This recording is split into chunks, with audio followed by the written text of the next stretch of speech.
Billions and billions have been lost in the past several hours as altcoins have crashed in an absolutely stunning move that I don't think really anybody expected, because if they did expect it, billions would not have been lost and liquidated in a really crazy move to the downside. So I want to talk about kind of what we're seeing now, what could be coming next, and some of the things we need to stay careful of, because this move may not be over. It probably is if I had to guess, but it may not, so I want to show you exactly the things that I am taking a look at. So first off, let's take a look here at the crypto bubbles. We can see, of course, a really aggressive move to the downside here. We do have a couple of greens here and there, but all of the market is red here, and it's quite red. We're looking at probably about a 9 to 10% average on the market here. Even big ones like, Bitcoin down 2%, Ethereum down 7%, we have Tau down 8%, Pi down almost 20%, Solana down 7%. I mean, it's been a very aggressive move to the downside here. So one of the things that is actually slightly surprising about this move is we can see things like Pingu down 12%, Pepe down 9%, WIF 12%, Doge 10%, Bonk 10%. This is actually like not as much as some of the others we've seen in here. And usually meme coins do lead the way down, but that's not necessarily the case here today, which I did find quite interesting, showing that maybe relatively memes are showing some level of strength compared to the rest of the market. Again, they are still down. It's not like they're up or anything. But relatively could be seeing some strength there. Now, if we go ahead and take a look at the market overview, we can see obviously everything moving down on the RSI over the past little while. We are seeing an RSI average of about 41. So we are just barely hovering above kind of this weak area. Not in it yet. We're still kind of in the neutral area, but we have seen obviously a very, very strong move to the downside, basically from almost every crypto here in the space. We also can see on the fear and greed index, we can see we are in neutral, which is a 44. We're getting close to fear, not quite in fear quite yet, but we are getting there from what it seems. And then we also have on the exchange liquidation map, the 1 and 7 days have flipped to essentially more shorts to get liquidated than longs. However, if we do look at the 30-day, which is right here, you will see it still is slightly biased towards liquidating longs rather than shorts. So we are not seeing confluence here like we had in the liquidation map. Now, if you guys have been watching the channel and you have been paying attention, go back, even just look a couple of days ago. You could see that we've been following this liquidation map, and I did say that a move to the downside was a possibility, because whenever this liquidation map essentially generally seems to align over these 3 separate time periods, a move almost certainly happens in that direction. And so we could see it happen here. Obviously, it's kind of flipped a little bit. And so now I think what we're looking for, maybe we can continue to see a move to the downside, liquidate a little bit more down here, or maybe we start to see that bounce. Hard to say for sure. But we probably, until we start to see the shorts pile in a little bit higher and we see this start to reverse, we may not be seeing another strong move back to the upside. We might just be kind of chopping around in this range for a little while. Now, the other thing I want to show you as well is here in the past 24 hours, you can see $1.7 billion wrecked here, 1.62 of it being longs, basically all of this being longs getting liquidated. And we could see here primarily out of ETH, Bitcoin, and then actually the third largest is others. So this is essentially just like non-listed alts that show up here, right? So a pretty interesting move. This does show that there is a lot more leverage sitting in altcoins than what we have seen previously, which is an interesting it's an interesting sign and an interesting move of kind of what is happening within the space. People are trying to start to rotate to alts, which is maybe why we're seeing some of this shakeout to try and kind of dampen some of the optimism around altcoins currently. So we'll have to see kind of exactly what happens here. But yeah, if we look at the liquidations over the past 24 hours, you're going to see all of them in the 90s liquidating longs, except apparently Bitfinex and a little bit of Hyperliquid as well. We can see those are still all of them kind of towards liquidating longs, but those are a little bit less so than some of the others. So, but I mean, absolutely major moves. Bybit kind of being the one that had the most liquidations, almost $900 million of liquidations coming out on Bybit, which is absolutely nuts. But we'll just keep tracking this over time, and we'll kind of see how it goes. But for right now, mainly what we want to look at when we're coming in and determining what to kind of look for in the future is I want to take a look at the quarterly returns, because what we've seen so far, somewhat uncharacteristically, is a very, very strong September. This is the Bitcoin monthly returns. Will be the 5th September ever and the first post-halving year September to ever finish green, if we do see it finish green. Now, it's only up 4%, so there is entirely that possibility that we do see this kind of drop back down and turn negative for the month. It could be possible. And if that is the case, then we should expect to see kind of further moves to the downside for Bitcoin.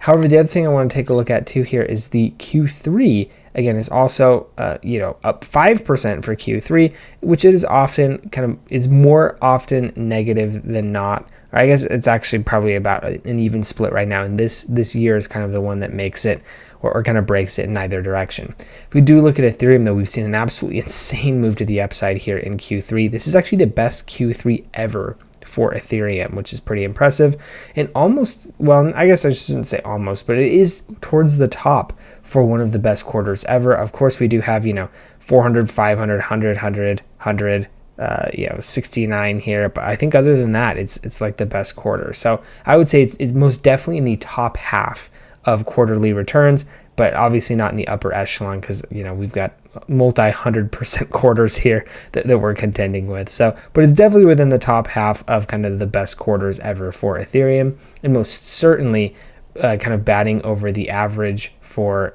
and the median for Q3. So a very large outperformance for Ethereum so far this quarter.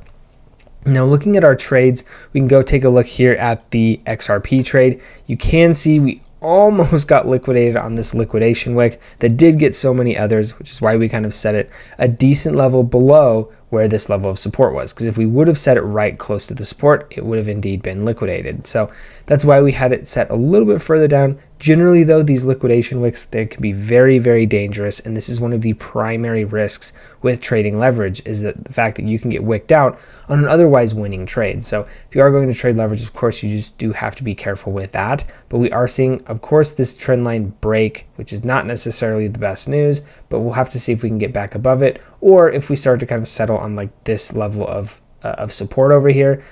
Again, time will tell. We will see in due time. But at least for right now, the trade's still slightly positive. We're up about 11.5% currently. So, we'll have to just kind of keep waiting and seeing what happens with our XRP trade. But it is continuing to move right on along. And then a lot of my other trades that I did have open on Weex did hit their stop losses, because many of them I'd taken profits on and moved the stop losses to break even. So when they hit those stop losses, it's all good, right? No reason to turn a winning trade into a losing trade. Now, I want to go over and highlight some of our most important coins that we talk about fairly frequently on the channel, and see give an update of kind of where they're at and what they're doing. So here on Solana, you can see we have seen a very strong move back to the downside. This was a breakout that we saw out of that ascending wedge, and then we also kind of started to see some momentum moving to the upside. There was some optimism that we could see some of these all-time, or we could see a move back up towards the all-time high. Not at least for right now. We have kind of bounced way back down through these two key levels of support, and also broken the trend line that we had seen before. So we actually broke through this trend line. If this were to continue up, you could see trend lines being broken everywhere for Solana. So we'll have to wait and kind of see where it settles on which level of support, and then we can kind of start to gain some more momentum from there. Now, ICP, probably unsurprisingly to most, still in this range, getting very close to actually waking out of the bottom though. This is actually probably another good time to be buying. We can see we did not get to the low of $4.20. We actually got to $4.21, but I did have a limit order open for $4.20. So I may go in and look to be kind of doubling on my ICP position right now, because we are towards like the very, very bottom of this zone. So I do think that I will be looking to do that. And then, of course, looking to play a bounce here. It is ICP, though. We can see that so far this year, the price performance on ICP has been absolutely atrocious. So, there are no guarantees that we see this trade play out well. But I do think, just kind of given what we've seen over the past several months of kind of history here, I do think that this is a good time to be getting in on a long here for ICP. And then of course, if it does break, you just set that stop loss probably like the $4.14 range. I think I have mine set at like the $4.10 range. I can't remember exactly where it is, but that's, you know, and then you just, if it breaks structure, it breaks structure, and it is what it is. So to me, this seems kind of like a fairly, you know, high reward to the risk level that we've got here. So I'm going to be keeping a close eye on that. Let's take a look at Kaspa. Kaspa's actually made a really strong move, and I'm very seriously considering entering along here, because as you can see, we've been kind of holding this level of support here on this wedge. We go down and touch this wedge almost perfectly here. And so, you know, this is again another level at which I'm looking to potentially get entered in on a long, so we can see that kind of bounce up over the next several days. Again, there is no guarantee that we see a bounce up. I am just kind of taking the risk that, you know, we're closer to what a possible stop loss would be than a take profit. So if it does kind of start to move, then we are going to be kind of the beneficiaries of that. Now, moving along with Aerodrome, we can see this has been held up at a key level of support, which is of course good to see, but we have broken through this trend line that we are kind of following for the past several weeks. So we are going to have to see kind of what Aerodrome does, where it kind of regroups, a lot of that type of stuff. But at least for right now, Aerodrome, of course, from a long-term perspective, still looking very, very strong. Honestly, there's even probably some level of trend line that we could be drawing through here. Again, I'll have to, this is just a very rough trend line. It's not perfect, but that we could see something, if it'll let me move it, we could see something, you know, kind of maybe like this, which means that we could see a further move down, maybe even kind of sub $1 if we were to kind of hit this like superstructure ascending trend line or something like that. So again, that's another thing that we are looking at. Last one I want to take a super quick look at is Zebec, because Zebec, unfortunately, we have, very sad, we have seen it break out of the consolidating structure here, which is really too bad, because this was following it very, very closely. It was looking like it was a really good setup, but it is of course broken down out of it so far. We have held up off of this level of support.